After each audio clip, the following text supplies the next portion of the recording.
अपन channel SCS Mithila के करू subscribe और बेल बटन जरूर दबा दिया ताकि हर खबर सबसे पहले पहुंचे अहां तक।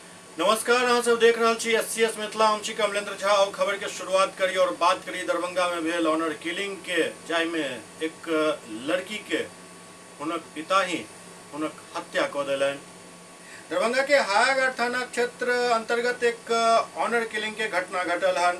हायाघाट थाना पर दरभंगा के सिटी एसपी शुभम आर्या के द्वारा संवाददाता सम्मेलन आयोजित को बतायल गेल जे ग्राम रसलपुर के मकई के खेत में एक लड़की के शव बरामद भेल।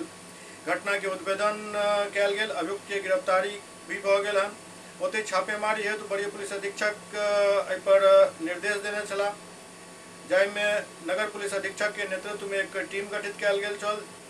जाहि के बाद टीम त्वरित कार्रवाई करैत साक्ष्य संकलन को घटना में शामिल मृतका के पिता मोहम्मद नासिर के गिरफ्तार कर लेलनि। साक्ष्य के रूप में प्रयुक्त कयल गेल तकिया, रस्सी सब बरामद कर लेल गेल और अभियुक्त के निशानदेही पर घटना स्थल से ही सामान बरामद कयल गेल। सिटी एसपी शुभम आर्या एहि बारे में विस्तृत जानकारी देलनि।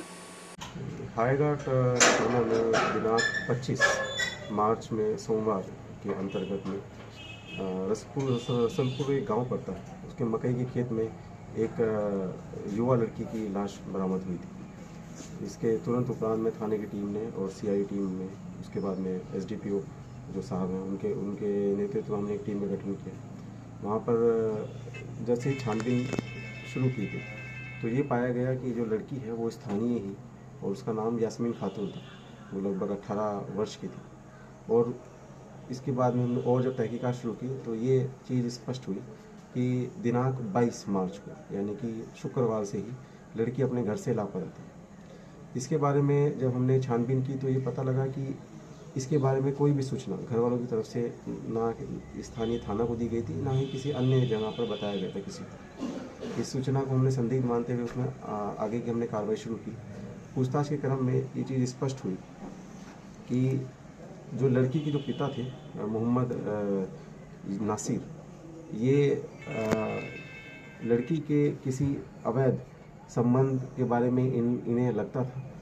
इसी चीज़ से वो नाखुश थे और कई बार में किसी स्थानीय लोगों ने इन्हें कुछ इस तरह की ऐसी बातें बताई जिससे कि ये आहत हो गए। जिस दिन घटना हुई, घटना में लड़की जो है अपने घर पे सोई हुई थी, अपनी भाभी के साथ में सोई हुई थी। ये उसे उठाए और उसके साथ में मारपीट की।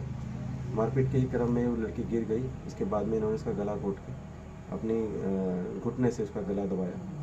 वहीं पे ही उसकी मृत्यु हो गई। मृत्यु होने के उपरांत इन्होंने बॉडी को डिस्पोज करने के उद्देश्य से बॉडी को अपने कंधे पर लेकर जाकर पास के ही लगभग 700-800 मीटर दूर में जो मकई का खेत था वहाँ पर जाकर डिस्पोज ऑफ कर दिया। इसकी हमने जब आगे हम कार्रवाई की, पूछताछ की तो अन्य लोगों ने भी इस बात को स्वीकारा और ये बात बोला कि ऐसा घटनाक्रम हुआ था जिसमें कि इन्होंने इसी तरह की गतिविधियों को देखा था। घटना के त्वरित उद्भेदन के संबंध में हमारी जो छापामारी टीम है, हमारे जो वरीय पदाधिकारी हैं, सभी के लिए एक रिपोर्ट प्रस्ताव भेजा जाएगा।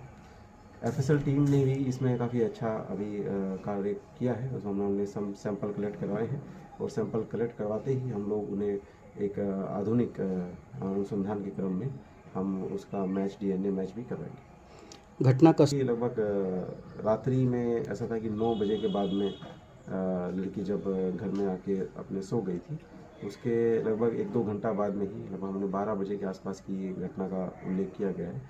और 12 बजे से 2 बजे के समय का जो डेडलाइन है, इसके बीच में ही जो घटना का पूरा कृत्य हुआ है। और 2 बजे के आसपास में जो ये अभियुक्त है वो लड़की को अपने शोल्डर पे लेकर जाकर उसके डिस्पोज ऑफ करता है और 3 बजे लगभग वो वापस आ जाता है। किसी हथियार का भी सहारा लिया गया या फिर? हथियार का सहारा नहीं लिया गया, जैसे हमने बताया है। उसमें तकिए का इस्तेमाल किया गया है, रस्से का इस्तेमाल किया गया है। उसी से ही जो उसका गला को दबाया गया। कितने लोगों की गिरफ्तारी हुई है? एक ही व्यक्ति गिरफ्तारी हुई है, मोहम्मद नासिर। मारने वालों में पूछताछ की है। पूछताछ में के क्रम में स्पष्ट भूमिका